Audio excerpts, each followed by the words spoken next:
konsep dari ruang belajar Alex Tilaar ini aja udah menggambarkan satu nilai dari beliau ya, tentang keterbukaan dan juga tentang kehangatan gitu. Perempuan dan memori ini sangat akrab.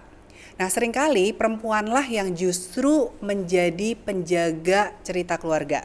Misalnya dari silsilah, tradisi, dan nilai-nilai hidup yang diturunkan. Bahkan penelitian UN dan segala macam itu nggak ada yang mengatakan bahwa orang kita Orang rendah Indonesia. minatnya terhadap literasi dan membaca buku.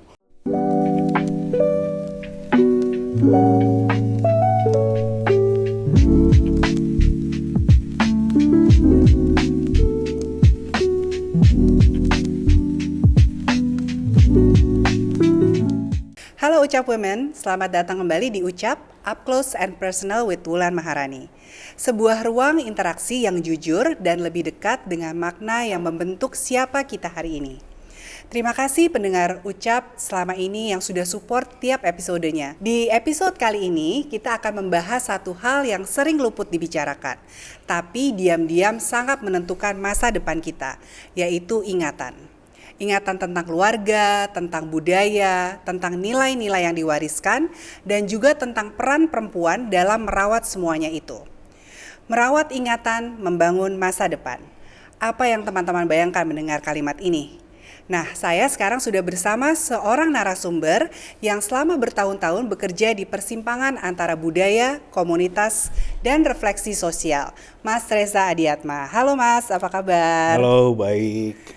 Baik kabarnya? Baik kabarnya. Lagi Harus sibuk baik. apa? Oke, lagi sibuk apa nih Mas? Aduh, banyak ya. Ya mungkin yang terakhir?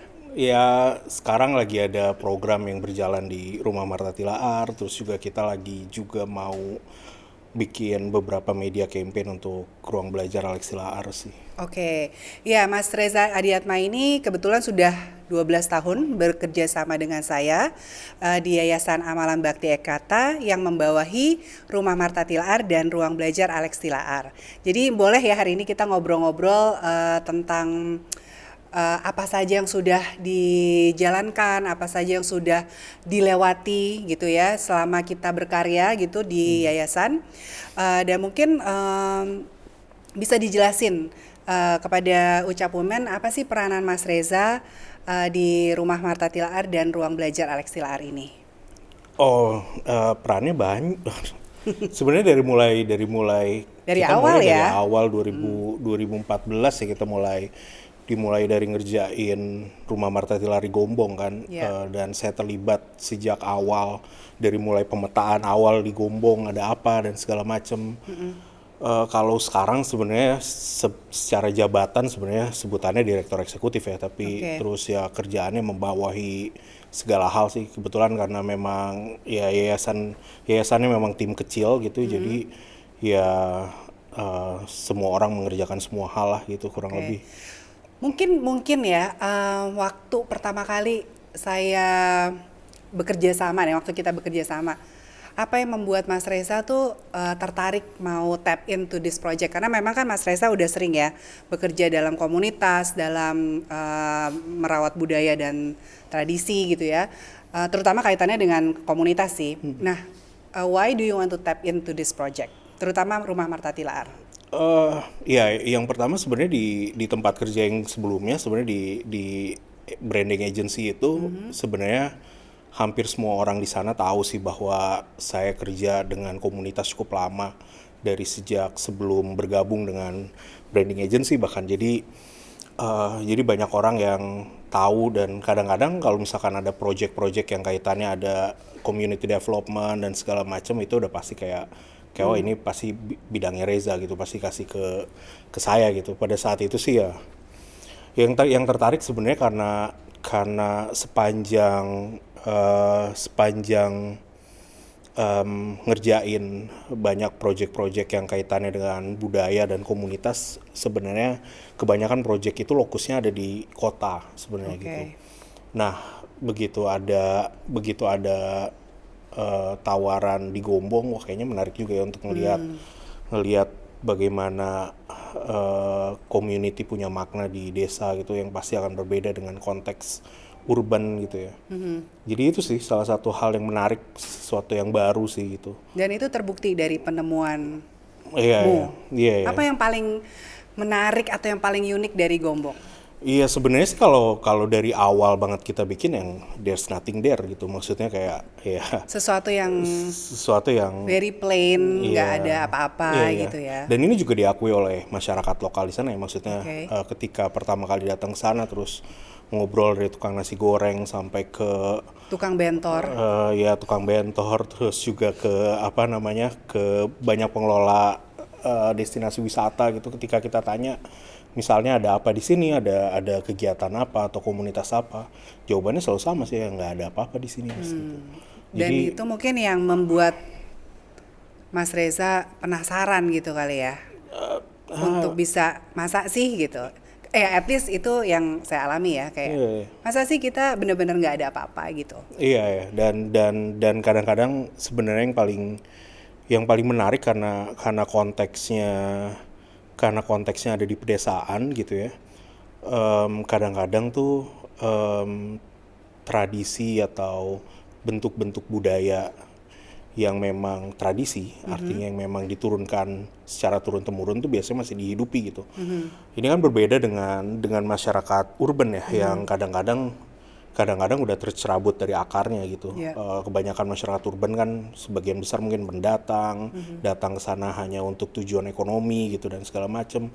Sehingga sebenarnya secara tipologinya akan sangat berbeda, dan bagaimana mereka melihat apa namanya sebuah kegiatan atau aktivitas budaya itu akan berbeda antara teman-teman yang tinggal di kota Desa dan sama juga yang- yang di oke. desa gitu. Oke. Dan sekarang sudah 12 tahun 12 tahun. Ya. masih merasa itu sesuatu yang menarik untuk dirawat. Selalu menarik sih. Justru sebenarnya saya lagi dalam proses ini kemarin lagi uji coba, karena kemarin sempat ada temen yang apa namanya ngundang untuk bicara tentang ruang gitu. Justru sekarang lagi mengembangkan draft untuk nulis pengalaman selama 12 tahun sih mengelola ruang, termasuk di Rumah Marta Tilaar, ruang belajar dan yang lainnya gitu. Ngelihat lagi bagaimana konteks ruang fisik dan ruang digital pada hari ini gitu. Jadi sebenarnya makin menarik, terutama setelah pandemi ya. Setelah pandemi kita kembali dipertanyakan tentang efektivitas ruang fisik toh, karena tiba-tiba semua bisa melalui Zoom dan segala macam gitu. Itu juga jadi satu eksperimentasi yang menarik kayaknya untuk bicara tentang ruang fisik hari ini gitu. Oke. Nah itu tentang Rumah Marta Tilaar ya. Tadi kan Mas Reza handle 2 nih. Ya. Rumah Marta Tilaar, dan di tahun 2021 ada tanggung jawab baru yang diberikan oleh saya juga. Jadi menjadi tanggung jawab kita bersama karena harus berbagi beban juga kan dan tanggung jawab, yaitu Ruang Belajar Alex Tilaar. Nah, bagaimana menurut Mas Reza pentingnya juga merawat sebuah buah pikir ya, pemikiran-pemikiran dari Pak Alex sendiri. Kan kalau di Rumah Marta Tilaar mungkin lebih ke historical values dan juga tradisi yang akan dirawat juga. Tapi kalau di Ruang Alex Tilaar yang berada di settingan urban, tapi tujuannya itu bisa merawat buah-buah pemikiran dari Pak Alex sendiri. Mungkin bisa di-sharing juga tuh challenge-nya yang dihadapi. Kerja-kerja untuk merawat ingatan itu sebenarnya adalah sebuah kerja untuk membangun peta jalan kan sebenarnya, dan menavigasi bagaimana kita sampai pada tahap ini gitu. Nah dalam konteks ruang belajar Alex Tilaar dan juga Rumah Marta Tilaar, sebenarnya keduanya berkaitan dengan proses merawat ingatan itu sebenarnya gitu. Nah dalam konteks ruang belajar Alex Tilaar, saya pikir ini juga menjadi menarik ya, karena dia akan berbeda dalam soal posisi dan peran dengan Rumah Marta Tilaar. Prof Tilaar guru besar gitu dan punya koleksi puluhan ribu buku. Saya pikir ini menjadi menarik tuh adalah karena kita juga merawat, selain merawat koleksi bukunya beliau, tapi juga sebenarnya yang paling penting itu adalah merawat buah pikirnya beliau ya. Nah itu yang sebenarnya menjadi tantangan gitu. Bagaimana mencari bentuk merawat buah pikirnya itu akan seperti apa gitu. Nah bentuk-bentuk atau format-format itu yang sekarang sebenarnya lagi coba kita trial and error gitu ya, bentuknya seperti apa yang enak dan juga bisa relatable dengan generasi yang sekarang kan. Karena sebenarnya memang yang paling sulit sebenarnya adalah karena Prof. Tilaar itu adalah seorang akademisi gitu. Jadi buah-buah pikirnya memang tidak mudah untuk dibaca oleh orang pada umumnya gitu ya. Bukan untuk semua orang lah ya, dan bukan sesuatu yang populer kali untuk dibahas. Betul banget. Jadi agak itu yang memang kita harus benar-benar kreatif ya, bagaimana mikirin merawat atau dalam bentuk apa gitu merawat buah pikirnya beliau.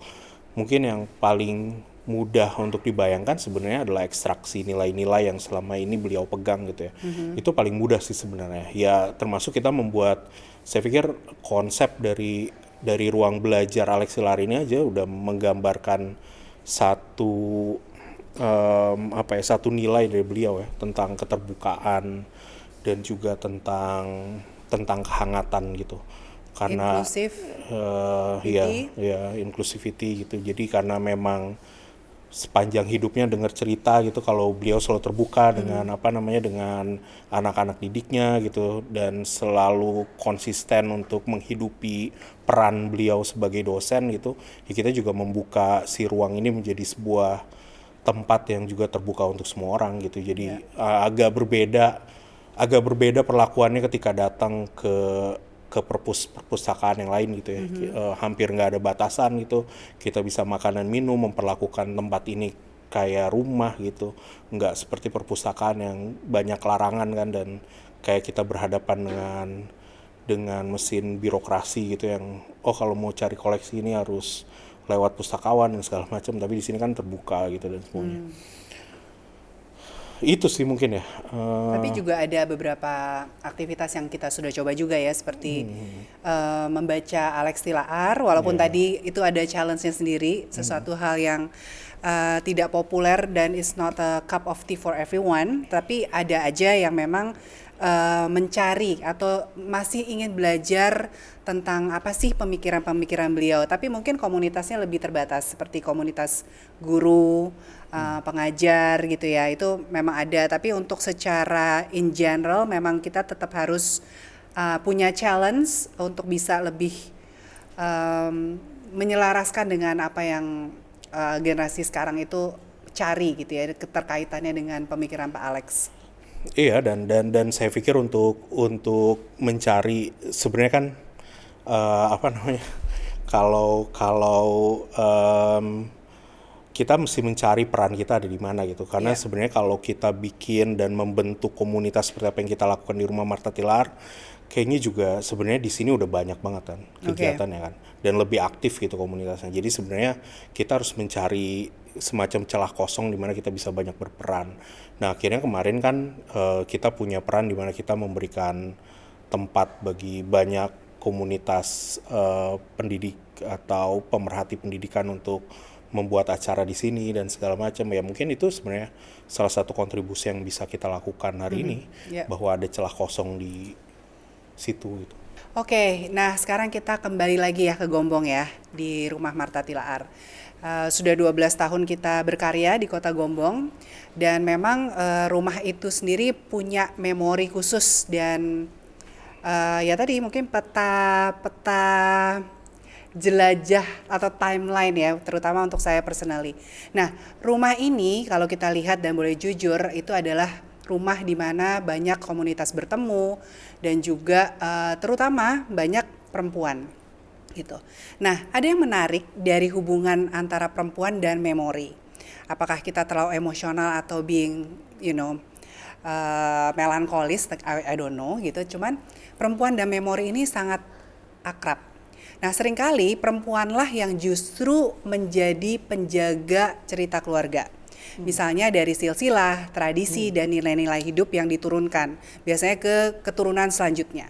Nah, jadi cerita itu bisa turun ke generasi selanjutnya, biasanya tuh turun tuh justru dari cerita eyang, cerita mama gitu kan. Jarang sih bapak-bapak tuh bercerita, walaupun sekarang mungkin udah ada ya gitu. Nah, kayak saya sendiri tuh banyak banget cerita dari oma, ataupun saya cerita dari Mak Oco yang tinggal di rumah Gombong gitu kan, bagaimana dia itu merawat keluarganya, bagaimana budaya Jawa itu begitu kental, walaupun beliau itu adalah keturunan atau peranakan ya, cuman jamu, kemudian kuliner Jawa, bahkan busana yang dipakai dan gelungannya itu masih teringat banget gitu ya di memori saya. Dan itu benar-benar menjadi bagian dari kehidupan. Bukan it's just not a talk atau it's just something in the paper on the photograph, tapi itu benar-benar yang dia lakukan setiap hari, menyisir rambutnya yang semata kaki kan ya Mas gitu ya. Dan itu dia membuat gelungan setiap pagi gitu. Nah, itu memori-memori itu justru melekat karena saya melihat dari sosok perempuan. Nah, kalau menurut saya sendiri ini sebenarnya adalah privilege perempuan ya, yang mungkin punya emotional, empathy, dan nurturing senses tadi. Nah, kalau dari Mas Reza, point of view cowok nih ya, atau pria nih, melihat adanya beban emosional yang sering dipikul perempuan dalam peran ini, apa menurut dirimu? Ya sebenarnya Sebagai dari point of view laki-laki nih ya. ya sebenarnya kalau beban emosional tentu nggak pernah bisa benar-benar dibayangkan ya dari point of view cowok gitu. Tapi sebenarnya yang saya mau menambahkan juga yang juga sangat penting tuh adalah biasanya resep dipegang oleh perempuan gitu. Ya, that's true. Nah, Benar. resep terus juga makanan itu sebenarnya kan juga adalah sebuah kompendium pengetahuan sendiri ya tentang zaman, tentang budaya dan segala macam gitu. Jadi itu juga salah satu bagian yang cukup penting dan biasanya peran itu dipegang oleh perempuan gitu. Nah, untuk beban emosional sendiri saya kira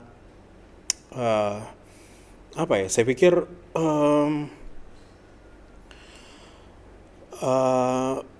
ya kayaknya itu udah kodrat. Ya. Udah. Iya, saya pikir perempuan punya kemampuan lebih baik dari sisi nurturing tadi ya dan emosional karena memang udah di exercise selama bermilenia mungkin. Dia memang berada pada pusat di mana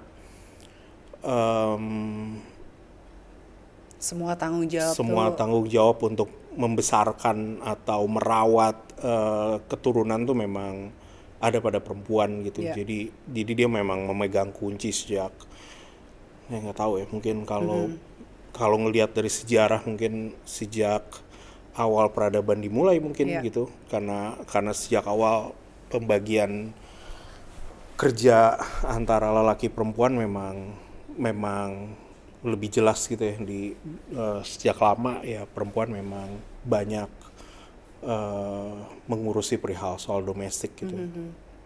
Ya memang ini sebenarnya interesting ya. Another point of view shift juga. Kita kalau sebagai perempuan ingin menganggap itu sebagai beban emosional, ya itu akan menjadi beban emosional. Tapi kalau kita melihatnya sebagai suatu tanggung jawab dan opportunity untuk bisa merubah atau memutus rantai, apapun rantai yang tidak baik tentunya, itu sebenarnya menjadi suatu golden opportunity atau moment gitu ya. Karena my favorite quotes is when you educate a man, you educate one person. But when you educate a woman, you educate one generation. So, wow, it's a mind blowing when you realize. Jadi kalau perempuan itu sadar gitu bahwa tanggung jawab itu, opportunity itu bukan beban, tapi itu adalah opportunity bagaimana you change yourself and your children and your family and your community. Itu benar-benar is in women's hands gitu loh. Iya, dan sebenarnya bagi saya secara pribadi sebenarnya saya menantikan bagaimana ke depan peluang-peluang leadership itu direngkuh atau dipegang oleh perempuan sebenarnya, Ya, karena dunia kita udah terlalu lama dipimpin lelaki dan ya. kayaknya kita udah melihat kegagalan Kegagalan lah. kepemimpinan lelaki gitu, ya kan. Iya, iya, Perang iya, iya. dunia dan krisis iklim dan segala macam. Sebenarnya saya Menantikan sangat itu. juga menantikan dan ingin melihat sih bagaimana jika misalnya perempuan diberikan kesempatan yang benar-benar setara dengan lelaki untuk misalnya take responsibility as a leader dan segala macam Iya. pada semua tingkatan ya. Saya pikir akan menjadi menarik sih. Nah, kalau konteksnya kita kembalikan ke Gombong. Nah, gimana tuh keterlibatan, kalau itu kan tingkat negara atau dunia atau universe ya, tapi kita tarik lagi lah ke tempat kita berkarya lah. Bagaimana keterlibatan perempuan-perempuan di Gombong atau komunitas perempuan ini selama kita berkegiatan di Rumah Marta Tilaar menurut Mas Reza? Oh ya, mereka memegang peranan yang cukup penting banget ya. Bahkan Rumah Marta Tilaar bertahun-tahun sempat dipegang oleh manajer yang perempuan gitu. Kita sempat memutuskan untuk memilih seorang perempuan sebagai manajer pada tingkat lokal di Gombong sana ya. Tapi juga keterlibatan yang lain sebenarnya banyak banget perempuan yang terlibat pada kegiatan-kegiatan komunitas kita. Bahkan menjadi penggerak gitu ya. Ya misalnya Contohnya? ada Bulia gitu yang sejak hari pertama kita membuka Rumah Marta Tilaar, beliau berkegiatan di sana dari yang tadinya hanya mengajar nari, Ya. menggunakan ruang kita untuk mengajar nari, sampai hari ini beliau cukup rajin untuk membuat karya ya Ya. gitu. Apalagi anaknya juga perempuan, Caitlin, dan kemungkinan besar mewarisi banyak kemampuan ibunya gitu. Dia juga rajin banget bikin karya. Salah Terakhir satunya ya ya di terakhir Jagatan ini ya. ya terakhir kayaknya baru bulan ini gitu, awal bulan kemarin. Ya. Di awal bulan Mei sebenarnya Jagatan itu mereka bikin sendera tarinya yang sangat luar biasa gitu untuk pertunjukan di kelas atau pertunjukan Kabupaten. di desa gitu ya atau di kota kecil.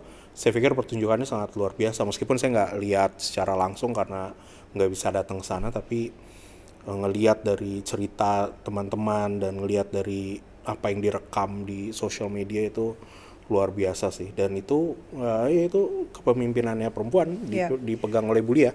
Jadi selama kita berkarya di Rumah Marta Tilaar, kita sudah menghasilkan 3 jejak lagi merawat memori melalui buku-buku ini. Ya salah satunya tadi yang baru kita bahas adalah Jagatan. Ini adalah sebuah folklore ya yang di-create juga oleh penulis perempuan Saskia Cokro, dan tadi sudah diwujud nyatakan dalam bentuk pentas atau sendera tari berkelas 1 kabupaten ya kalau atau at least di Kota Gombong dalam bentuk sendera tari, musikal ya, dan performing arts. Gitu. Dan itu bisa kita apa ya, maksudnya itu merupakan suatu hal yang nggak pernah kita bayangkan sebelumnya kan. Yang tadi kita mulai dari nggak ada apa-apa gitu, di sini nggak ada apa-apa, ternyata ada gitu loh ya. Dari kita meng-create hal-hal yang sederhana dengan menggali cerita-cerita yang berbasis budaya, dan kemudian kita gabungkan atau kita undang para komunitas yang ada berkegiatan di Rumah Marta Tilaar, ternyata tuh menghasilkan hal-hal atau hasil-hasil yang sangat membanggakan ya selama 12 tahun ini gitu. Jadi tadi ada Ini kalau rujukannya adalah buku yang udah kita terbitkan, Iya. ketiga buku ini melibatkan semuanya perempuan. Oke. Jagatan ditulis oleh Saskia Cokro, Betul. ilustrasinya oleh Alona Ong, terus wahanakan oleh Ibu Lia untuk sendera tari, itu semua perempuan. Iya. Gemrenggeng juga yang nulis adalah perempuan, Nisa. Dia juga Putri daerah juga. Iya, Oke. putri daerah ya. Gemrenggeng juga ditulis oleh perempuan, Nisa, yang juga selama berbulan-bulan pada waktu penulisan ini terjun ke Gerenggeng untuk merekam kegiatan perempuan juga, yaitu menganyam pandan gitu, yang memang di satu desa namanya Gerenggeng, salah satu desa yang paling banyak penganyam pandannya Dan mostly perempuan semua. Kabupaten Kebumen, dan mostly memang perempuan semua Iya. karena kegiatan menganyam itu dilakukan bersilangan dengan kegiatan-kegiatan perempuan lainnya, gosip dan segala macam. Gibah dan teman-teman sambil nganyam ya. Iya. Oke. Atau nonton sinetron gitu. Heeh. Ya di Jelajah Pusaka juga sebenarnya ketika ini kan sebenarnya buku hasil dari workshop ya, atau lokalatih yang kita adakan di tahun 2015. Itu juga salah satu instrukturnya juga perempuan, Mbak Ruli dari ONS Solo.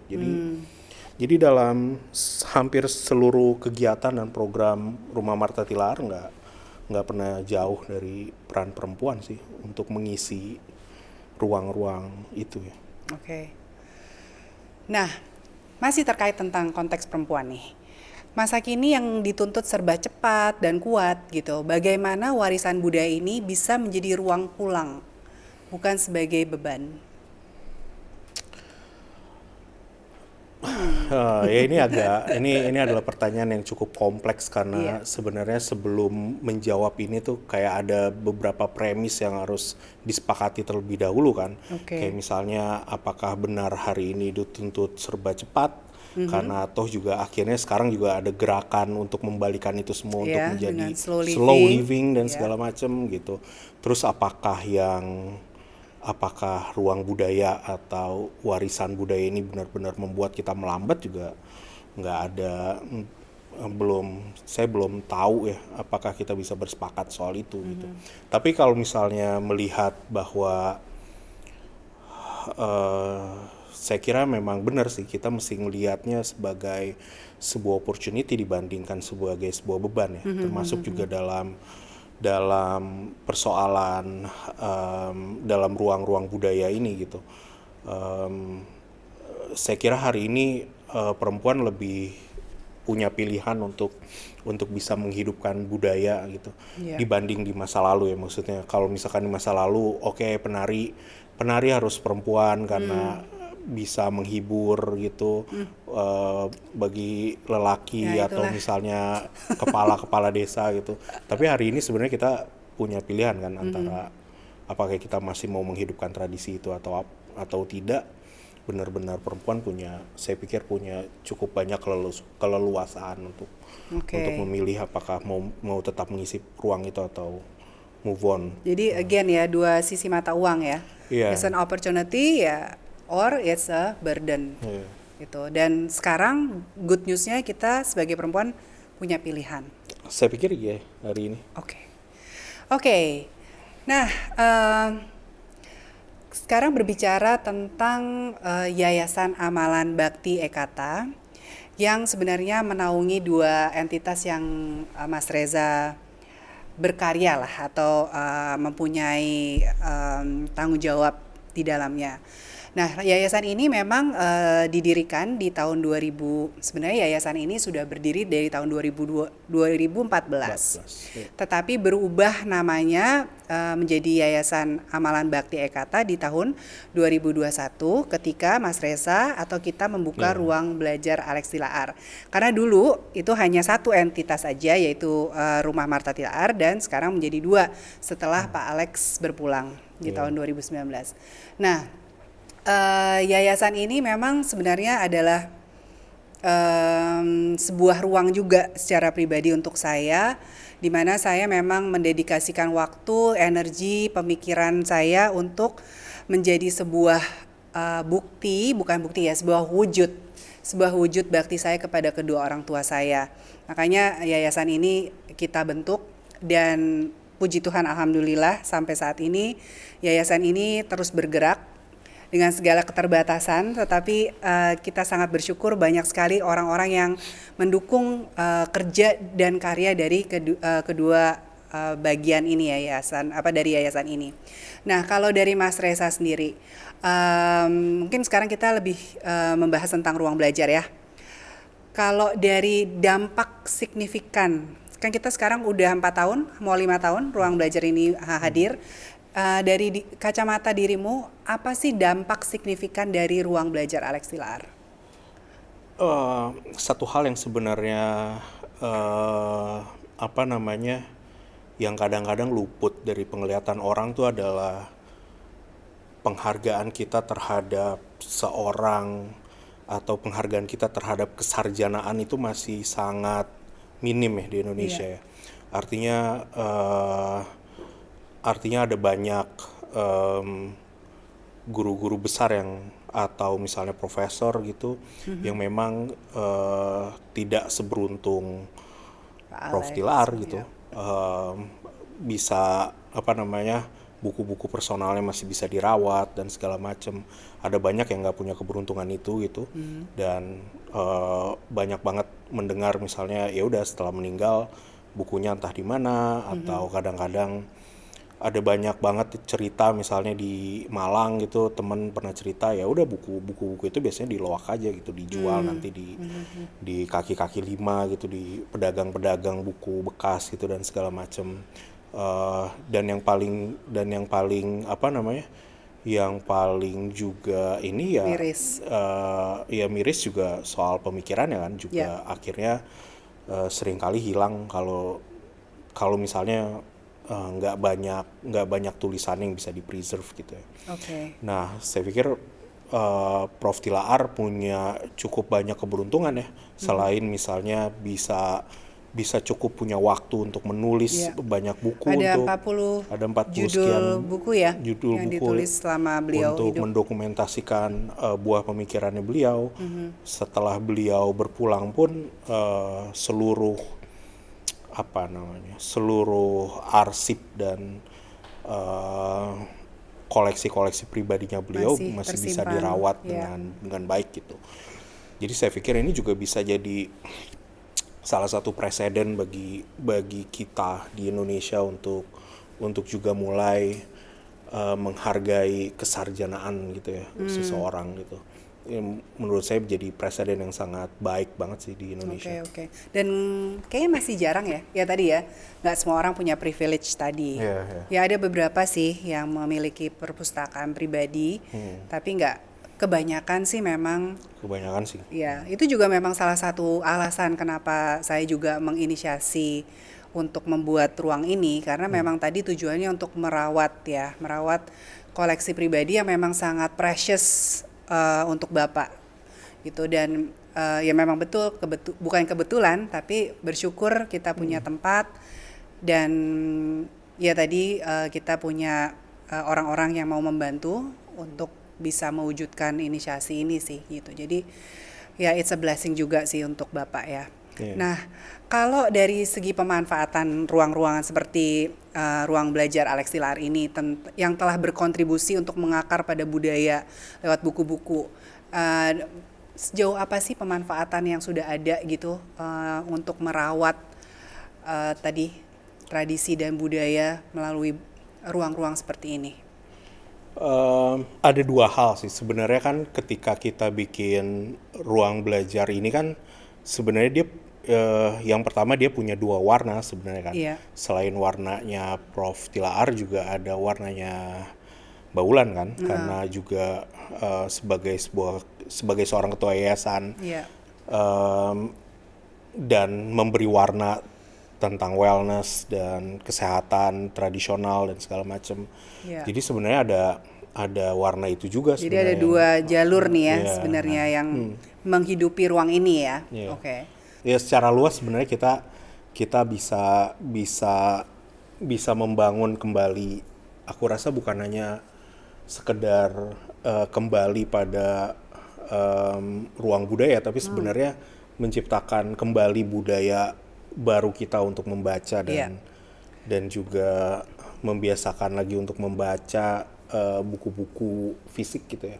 Oke. Itu yang pertama. Terus yang kedua sebenarnya ruang belajar ini memang punya, aku rasa mengisi ruang kosong di mana dia menjadi tempat orang bertemu dan cerita dipertukarkan gitu. Nah, aku rasa juga itu juga penting hari ini ya. Bagaimana kalau misalnya sekarang nih ya, kalau Indonesia nih dengan tingkat literasi yang sangat rendah, Apakah itu menjadi salah satu tujuan atau kayak, oh ya mungkin kita harus tap into that problem gitu untuk meningkatkan literasi gitu? Masalahnya rendahnya literasi itu nggak pernah terbukti sebenarnya. Oke.